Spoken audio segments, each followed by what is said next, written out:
అందరికీ జై భీమ్. ఆంధ్రప్రదేశ్ రాష్ట్రంలో దళితులపైన, దళిత క్రైస్తవులపైన జరుగుతున్నటువంటి అణిచివేత ధోరణి ఈరోజు ఆంధ్రప్రదేశ్ రాష్ట్రంలో ఉన్నటువంటి ఉండి నియోజకవర్గం ఆకువీడిలో దళిత క్రైస్తవులపైన జరుగుతున్నటువంటి ఆ అణిచివేత, ఆ అఘాయిత్యాలను బహుజన్ సమాజ్ పార్టీ తీవ్రంగా వ్యతిరేకిస్తూ ఉంది. దాని పట్ల మేము కూడా ఒక బలమైనటువంటి ఎదుర్కొనేటువంటి శైలిని కూడా బహుజన్ సమాజ్ పార్టీ ఆంధ్రప్రదేశ్ రాష్ట్ర వ్యాప్తంగా సన్నద్ధమవుతుందని కూడా ఈ సందర్భంగా తెలియజేస్తూ ఉన్నా. కానీ నిజంగా ఆకువీడిలో ఏం జరుగుతూ ఉంది, అసలు అక్కడ జరుగుతున్నటువంటి సమస్య ఏంటి అని చెప్పుకోవడానికి ఈరోజు మీ ముందరకు రావడం జరిగింది. మిత్రులారా, అక్కడ ఉన్నటువంటి పార్టీకి సంబంధించినటువంటి నాయకుల ద్వారా అక్కడికి వెళ్ళి అక్కడ ఉన్నటువంటి ఎస్సీ కాలనీతోనే కాకుండా చుట్టుపక్కల గ్రామాలందరినీ కూడా మేము విచారించిన తర్వాత వాస్తవానికి ఆకువీడిలో ఉన్నది గొంతాలమ్మ గుడి. గొంతాలమ్మ గుడి దళిత దేవత అయినటువంటి గొంతాలమ్మ గుడి ఉంది. ఆ గుడి చరిత్ర కూడా 100 సంవత్సరాలు. 100 సంవత్సరాల గొంతాలమ్మ గుడిని మధ్యలో ఒక 20 సంవత్సరాల క్రితం ఒక కాపులకు సంబంధించిన ఒక అతను, ఒక ఎల్ఐసి ఏజెంటు ఎక్కడో ఒక రాముల వారి గుడి పడగొడతా ఉంటే అక్కడ ఉన్నటువంటి పాత విగ్రహాలు, సిమెంట్ విగ్రహాలు, కొత్త విగ్రహాలు ఏర్పాటు చేస్తూ ఉన్నారు. ఈ విగ్రహాలు అక్కడ ఉండొద్దు అన్నప్పుడు ఆ విగ్రహాలు తీసుకుని వచ్చి కేవలం ఒక 20 సంవత్సరాల క్రితం మాత్రమే అక్కడ ఆ రాముల వారి విగ్రహాలు అక్కడ పెట్టడం జరిగిందని. కానీ చరిత్రలో మనం ఒకసారి చూసుకున్నట్లయితే రాముల వారి గుడిలో నంది ఉండదు, అక్కడ గొంతాలమ్మ గుడిలో నంది ఉంది. అదేవిధంగా అక్కడ నందితో పాటుగా గుడికి పైన స్టెప్స్ ఉన్నాయి. అంటే అది చాలా స్పష్టంగా చరిత్ర ప్రకారం మనం చూసినప్పటికీ కూడా అది గొంతాలమ్మ గుడిని అందరికీ కూడా తెలుసు. కానీ కేవలం తన స్వార్థ రాజకీయ ప్రయోజనాల కోసం అతను వాస్తవంగా బేసిక్గానే రఘురామకృష్ణరాజు అనే వ్యక్తి ఒక దళిత వ్యతిరేకి. ఆయనకు ఒక దళిత వ్యతిరేక భావాలు కడుపులో ఉన్నాయి కాబట్టి అక్కడ ఆ అంశాన్ని కేవలం ఆయన రాజకీయం చేయడం కోసం మాత్రమే అక్కడ రామాలయం ఉంది అని చెప్పి తన అనుచరుడు సాక్షి ఛానల్లో, సాక్షి టీవీలో పనిచేసినటువంటి తన అనుచరుడి దగ్గర ఒక ఆర్టికల్ రాయించుకుని రాముల వారికి కష్టాలు వచ్చాయని చెప్పి, రఘురాముడికి కష్టాలు వచ్చాయని చెప్పి ఒక ఆర్టికల్ రాయించుకుని విద్వేషపూరితంగా ప్లాన్ ప్రకారం అక్కడికి రఘురామకృష్ణరాజు చేరుకోవడం, అక్కడ ఉన్నటువంటి ప్రజలంతా కూడా ఇది గొంతాలమ్మ గుడి, దీనికి చరిత్ర ఉంది, ఒకవేళ నిజంగా మేము అక్కడ వాస్తవానికి అందరూ కూడా కొంత క్రైస్తవంలోకి వెళ్ళిన వాళ్ళే, ఆ గుడి పాడుపడిన విషయం కూడా వాస్తవం. ఒకవేళ నిజంగా మీరు కట్టాలనుకుంటే గొంతాలమ్మ గుడి కట్టి ఎవరైనా వచ్చి అక్కడ పూజలు చేసుకోవచ్చు అని వాళ్ళు స్పష్టంగా చెప్పడం కూడా జరిగింది. మేము కూడా బహుజన్ సమాజ్ పార్టీ ఏం చెప్తా ఉన్నామంటే, నిజంగా అది రాముల వారి గుడి అయితే రాముల వారి గుడే కట్టాలి. అది ఒకవేళ గొంతాలమ్మ గుడి అయితే గొంతాలమ్మ గుడే కట్టాలి. అది ఒకవేళ అక్కడ కాకుండా వేరే చోట ఎక్కడైనా సరే అది ఒక చర్చ్ అయితే చర్చే కట్టాలి. ఇది ఆంధ్రప్రదేశే కాదు, భారతదేశ వ్యాప్తంగా భారత రాజ్యాంగాన్ని, అదేవిధంగా ఇక్కడ ఉన్నటువంటి ఏ కులమైనా, ఏ మతమైనా, ఏ ప్రాంతమైనా ఆ కులానికి, ఆ మతానికి, ఆ ప్రాంతానికి ఇవ్వాల్సినటువంటి గౌరవం, వాళ్ళకు ఉన్నటువంటి ఆ స్వేచ్ఛ ప్రకారం జరగాలి తప్ప ఉన్నది లేని ఉన్నట్టు తయారు చేసి ఒకరిపైన ఒకరు దళితులపైన అగ్రకులాలకు ఒక విద్వేష భావాలు రెచ్చగొట్టి లేని ఉన్నట్టు చూయించి ఈ విధంగా విద్వేషపూరితమైనటువంటి ఒక సంఘటనను క్రియేట్ చేయడానికే రఘురామకృష్ణరాజు తనకున్నటువంటి దళిత వ్యతిరేక స్వభావాలను ఆయన బట్టబయలు చేస్తూ ఈ కార్యక్రమాలు చేస్తూ ఉన్నాడే తప్ప వాస్తవానికి అది గొంతాలమ్మ గుడి. మేము ఎప్పటికీ చెప్తాం. అక్కడ మెజారిటీ క్రైస్తవులు అయినప్పటికీ కూడా అది చరిత్రలో గొంతాలమ్మ గుడి, దళిత దేవత అయినటువంటి గొంతాలమ్మ గుడి కాబట్టి అది అక్కడ గొంతాలమ్మ గుడి కట్టాలని మేము బహుజన్ సమాజ్ పార్టీ డిమాండ్ చేస్తూ ఉంది. కాకపోతే ఈ నేపథ్యంలో ఈ జరుగుతున్న సంఘటనలు జరుగుతున్నప్పటికీ అక్కడ 144 సెక్షన్ అమల్లో ఉన్నప్పటికీ డిప్యూటీ స్పీకర్ అయినటువంటి ఒక ఉన్నతమైనటువంటి హోదాలో ఉన్నటువంటి రఘురామకృష్ణరాజు వందలాది మంది రౌడీ మూకలు వేసుకుని ఏదైతే శ్రీరామనవమి రోజున పోలీసులను వెంట పెట్టుకుని అక్కడికి వెళ్ళి ఒక భయభ్రాంతులకు గురి చేసి అక్కడ గొడవ క్రియేట్ చేసి అక్కడ ఉన్నటువంటి దళితులు వాళ్ళపైన ఒక ఘర్షణ క్రియేట్ చేసి ఒకరిలో ఒకరు కొట్టుకునే విధంగా తయారయ్యి అక్కడ రెండు వర్గాలు కొట్లాడుకుంటే కేవలం దళితుల క్రైస్తవులపైన మాత్రమే కేసులు పెట్టి వాళ్ళని దాదాపు 40-50 మందిని సబ్ జైలుకి పంపించారు. ఈ విషయం ఎక్కడ కూడా ఏ పేపర్లో ఏ టీవీలో ఎక్కడ కూడా రాయడం లేదు, కనపడటం లేదు. ఒక్క 5 మంది 10 మంది సబ్జెక్టులు పోతేనే ఊపుదుప్పుడు ఉపన్యాసాలు చేస్తూ ఉంటారు, పెద్ద పెద్ద డిబేట్లు పెడతా ఉంటారు. కానీ రాష్ట్రంలో దళితులు 50 మంది వరకు సబ్జెక్టుకి వెళ్ళారు. 5 మంది మహిళల్ని రాజమండ్రి సెంట్రల్ జైల్లో పెడితే కనీసం ఒక్కరొక్క మాట మాట్లాడలేదు. ఇక్కడ నేను ఏం చెప్తా ఉన్నానంటే, రఘురామకృష్ణరాజు అనే వ్యక్తి విద్వేషపూరితంగా ఈ కార్యక్రమాలు చేస్తూ ఉంటే కొంతమంది హైకోర్టుకి వెళ్ళి 6 వారాల పాటు అక్కడ ఎలాంటి కార్యక్రమాలు చేయొద్దు అని చెప్పి సాక్షాత్తు గౌరవ హైకోర్టు ఇచ్చిన ఆదేశాలను కూడా బేఖాతరు చేస్తూ రఘురామకృష్ణరాజు ఒక మున్సిపాలిటీ కౌన్సిల్లో ఒక తీర్మానం చేసుకుని ఆ తీర్మానాన్ని పట్టుకుని మొన్న ఒక 4 రోజుల క్రితం వందలాది మంది పోలీసులను వెంటబెట్టుకుని రాత్రి 11 గంటల సమయంలో వందలాది మంది డిఎస్పీలు ఎస్ఐలు సిఐలు పోలీసుల్ని వందలాది మంది వేసుకొని పోయి ఆ గుడిని డెమాలిష్ చేయడం జరిగింది. ఆ డెమాలిష్ చేసే క్రమంలో ప్రతి ఇంటి దగ్గర ఆ దళితులకు సంబంధించిన ప్రతి ఇంటి దగ్గర ఇద్దరు పోలీసులను పెట్టి ఇంట్లోంచి వాళ్ళు బయటకు రానికుండా భయప్రాంతులకు గురి చేసేటువంటి వాతావరణం ఆకువీడు దళితపేటలో, ఆకువీడు పెద్దపేటలో కనిపిస్తా ఉంది. అదేవిధంగా అక్కడ ఒక సిఐ ఇన్ఛార్జ్ సిఐ ఉన్నాడు, ఆయన పేరు నాకు గుర్తు రావడం లేదు. కానీ ఆ సిఐ అనే వ్యక్తి ఎవరు 2-4 కూర్చొని మాట్లాడుకున్నా అక్కడికి వెళ్ళి అతను నానా బూతులు, అవి నేను ప్రత్యక్షంగా మీడియా ముఖంగా నేను మాట్లాడలేనటువంటి మాటలు, మీకు ఏమాత్రం మీరు తోక తిప్పితే మళ్ళీ పన్ని లోపల సబ్జెక్ట్లో వేసి ఒక్కొక్కరిని తోలు తీస్తా, ఆయన పోతేనే లేచి నిలబడి మళ్ళీ అక్కడి నుంచి వెళ్ళిపోయే పరిస్థితి.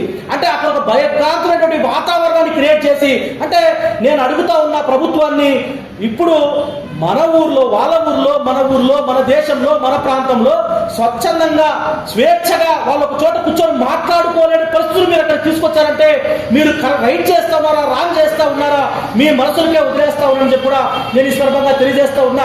ఆ సీఎం ఎవరైతే ఉన్నారో ఆయన కూడా చెప్తా ఉన్నా, ఈరోజు నీది నడుస్తా ఉండొచ్చునేమో రఘురామకృష్ణరాజు కానీ ప్రభుత్వం అంతా కూడా వాళ్ళ యొక్క అన్నతండాలు చూసుకుని నువ్వు రెచ్చిపోతా ఉండొచ్చేమో, కానీ నువ్వు ఒక్కరోజు ఖచ్చితంగా ఈ యొక్క సమాజానికే కాదు ఇక్కడ ఉన్నటువంటి చట్టాలకు నువ్వు చేతులు కట్టుకొని నిలబడుకునే రోజు కూడా వస్తుంది. తస్మాత్ జాగ్రత్త అని చెప్పి నేను సీఎని హెచ్చరిస్తా ఉన్నా.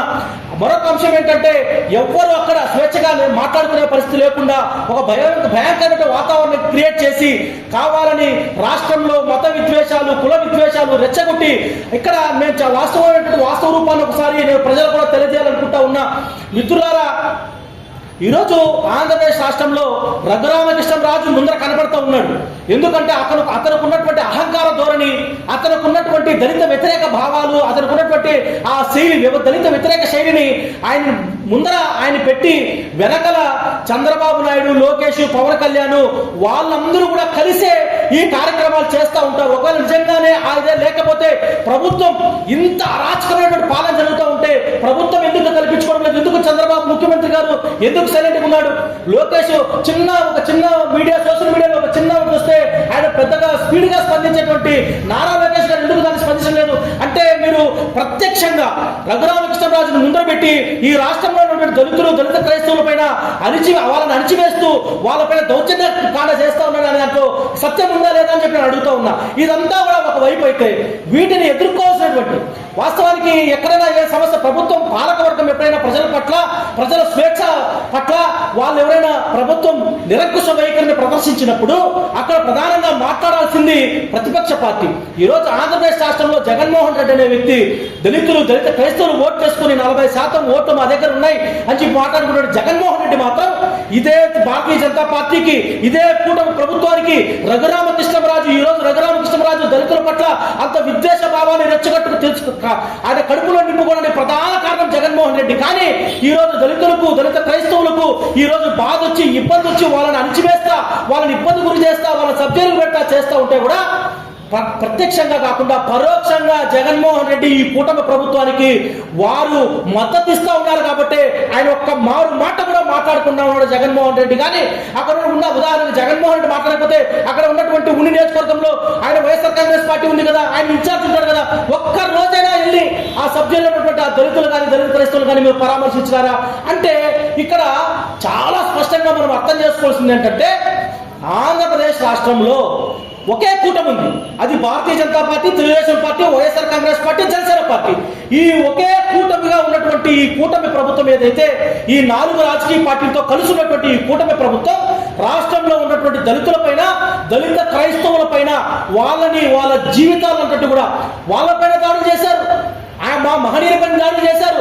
ఈ రోజు మా జాతులకు సంబంధించినటువంటి మా మూలాలపైన కూడా దాడులు చేసేటువంటి స్థితికి మీరు ఈ రోజు వచ్చి మమ్మల్ని, మా జాతులను కూకటవేలతో ప్రకటించేసి మా జీవితాలను చిల్లాపిల్లం చేసే విధంగా రాష్ట్రంలో ఉన్నటువంటి అన్ని రాజకీయ పార్టీలు, తెలుగుదేశం పార్టీనే కాదు, భారతీయ జనతా పార్టీనే కాదు, వైఎస్ఆర్ కాంగ్రెస్ పార్టీనే కాదు, జనసేన పార్టీనే కాదు, చంద్రబాబు నాయుడు, భారతీయ జనతా పార్టీ, జగన్మోహన్ రెడ్డి, లోకేష్, అదేవిధంగా పవన్ కళ్యాణ్, వీళ్ళంతా కూడా ఎనకుండి రఘురామకృష్ణరాజు ముందు పెట్టి నడిపిస్తా ఉన్నారే తప్ప వీళ్ళందరి యొక్క సహాయ సహకారాలతోనే ఇది నడుస్తూ ఉంది. కాబట్టి నేను రాష్ట్రంలో ఉన్నటువంటి దళిత క్రైస్తవ సమాజానికి బహుజన్ సమాజ్ పార్టీ నుంచి నేను ఒకటే పిలుపునిస్తా ఉన్నా, వాళ్ళు మనల్ని కూకటి వేలతో మన జీవితాన్ని ప్రకటించేసే విధంగా వాళ్ళు ఏ విధంగా అయితే ప్రయత్నం చేస్తా ఉన్నారో మనం కూడా ఒక సమాచారాన్ని ఈ జాతి తరపు నుంచి వాళ్ళకి మనం ఇద్దాం. నేను చెప్తా ఉన్నా, మీరు ఎంత ప్రయత్నం చేసి మా జీవితాలని ప్రకటించాలని చూసినా మీరు ఎక్కడ ప్రకటిస్తే అక్కడ విత్తనమై ఒక చెట్టై మహావృక్షమై మళ్ళా మిమ్మల్ని కబలిస్తామే తప్ప ఎక్కడ కూడా ఈ జాతి అంతరించదు, ఈ సిద్ధాంతం అంతరించదు. మమ్మల్ని అంతం చేసే శక్తి మీ దగ్గర లేదు. దానికోసం మేము కానీ, మా నాయకులు కానీ, బహుజన్ సమాజ్ పార్టీ కానీ పూర్తి స్థాయిలో ఈ రాష్ట్రంలో ఉన్నటువంటి దళితులకు, దళిత క్రైస్తవుల పక్షాన మేము అండగా నిలుస్తూ ఉన్నాం. నేను ఒక్కటే చెప్పా, భీమవరానికి వెళ్ళి బాబాసాహెబ్ అంబేద్కర్ యొక్క విగ్రహం పాదాల దగ్గర ఒక సవాల్ చేశాను. నువ్వు ఏ రోజైతే రఘురామకృష్ణరాజు, నువ్వు భీమవరానికి జలో ఆకువీడికిచ్చి నువ్వు అక్కడ శంకుస్థాపన చేస్తావు, ఆ రోజు బహుజన్ సమాజ్ పార్టీ చలో ఆకువీడి పిలుపునిస్తుంది. ఆంధ్రప్రదేశ్ రాష్ట్రంలో ఉన్నటువంటి దళితులు, దళిత క్రైస్తవులు, బహుజన్ సమాజ్ పార్టీ నాయకులంతా కూడా మేము సన్నద్ధమవుతాం, నిన్ను ఖచ్చితంగా ఎదుర్కొంటాం. మే 3 నువ్వు ఏ విధంగా అయితే నిన్నగాక మొన్నటి రోజున 3వ తారీఖున నువ్వు శంకుస్థాపన చేస్తానని చెప్పి నువ్వు అన్ని బేఖాతరు చేస్తూ రాజ్యాంగపరమైనటువంటి గౌరవాన్ని నువ్వు బేఖాతరు చేస్తూ ఈ రాష్ట్రంలో ఉన్నటువంటి దళిత క్రైస్తవుల యొక్క మనోభావాలను, వాళ్ళ జీవితాలను ఏ మాత్రం నువ్వు పరిగణలోకి తీసుకోకుండా నువ్వు తీసుకున్న నిర్ణయానికి మేము కూడా ప్రతి సవాలుగా బహుజన్ సమాజ్ పార్టీ నుండి మే 3 చలో ఆకువీడు బహుజన్ సమాజ్ పార్టీ ఆంధ్రప్రదేశ్ శ్రేణులంతా కూడా వేలాదిగా తరలి వస్తా ఉన్నాం ఆకువీడికి. నువ్వా మేమా తేల్చుకుందాం. నువ్వు ఏ విధంగా అయితే ఈ రోజు వ్యవస్థలను, అధికారాన్ని, ప్రతిపక్షాన్ని, పాలక పక్షాన్ని, పోలీసుల్ని అందరినీ కూడా అడ్డం పెట్టుకొని వస్తా ఉన్నావు. మేము కూడా మా జాతిని, మా ప్రయోజనాలని, మా యొక్క జీవితాల్ని, మా సిద్ధాంతాల్ని, మా మహనీయుల్ని కాపాడుకోవడానికి మేము కూడా సిద్ధపడ్డాం. నువ్వు ఏ విధంగా అయితే వస్తావో మేము కూడా వేలాదిగా తరలి వస్తున్నాం. నువ్వు రెడీ, మేము రెడీ, ఏమైనా సరే దేనికైనా సరే సిద్ధపడ్డాం. ఎందుకంటే ఈ రోజు కానీ మేము ఆ ఎక్కడికి విషయానికైనా పూనుకోకపోతే ఇక్కడ మా అస్తిత్వాన్ని కోల్పోయేటువంటి ప్రమాదం ఉంది. ఈ రాష్ట్రంలో మా అస్తిత్వాన్ని కోల్పోవడానికి మేము సిద్ధంగా లేం. ఈ రాష్ట్రంలో ఉన్నటువంటి దళిత క్రైస్తవ యొక్క ఈ మాదిగా ఎస్టీ, బీసీ, మైనారిటీ, బహుజన వర్గాల యువత కూడా పిలుపునిస్తా ఉన్నా. మన పైన జరిగే ఈ దాడిని మనం ఎదుర్కోవాల్సిందే. ఎదుర్కొని నిలబడతాం. దానికి పూర్తి స్థాయిగా నేను బహుజన్ సమాజ్ పార్టీ మేము వెన్నట్టు ఉండి మేము ముందు నిలబడతాం. దానికోసం ఏ త్యాగానికైనా సిద్ధమే, కానీ మమ్మల్ని అణిచివేస్తే మాత్రం ఎట్టి పరిస్థితుల్లో ఒప్పుకునేది లేదు. మేము 3 చలో ఆకువీడు వేలాదిగా ఆకువీడికి తరలి వస్తా ఉన్నాం. రెడీగా ఉండండి. అతను కానీ ప్రభుత్వం ఆపకపోతే మమ్మల్ని కూడా మీరు ఎన్ని శక్తులు అడ్డుకున్నా సరే మేము కూడా ఆకువీడికి వచ్చి మేము కూడా కార్యక్రమాన్ని అయితే పిలుపునిచ్చామో చలో ఆకువీడి కార్యక్రమాన్ని దిగ్విజయంగా పూర్తి చేస్తామని చెప్పి తెలియజేస్తూ ఈ రాష్ట్రంలో దళిత క్రైస్తవుల యొక్క హక్కులను కాపాడడానికి బహుజన్ సమాజ్ పార్టీ ఎల్లప్పుడూ ఎంతమంది మీడియా ముఖంగా వచ్చి సోషల్ మీడియా స్టార్స్ ఉన్నారు ఈ రాష్ట్రంలో. వాళ్ళ గురించి నేను మాట్లాడదలుచుకోలే. వాళ్ళు మాటలు చెప్పి వదిలేస్తారేమో. బహుజన్ సమాజ్ పార్టీ ఏంటో, బహుజన్ సమాజ్ పార్టీ సత్తా ఏంటో మేము 3వ తారీఖు చూపిస్తానని చెప్పి తెలియజేస్తూ జై భీమ్, జై భారత్, జై బీఎస్పీ.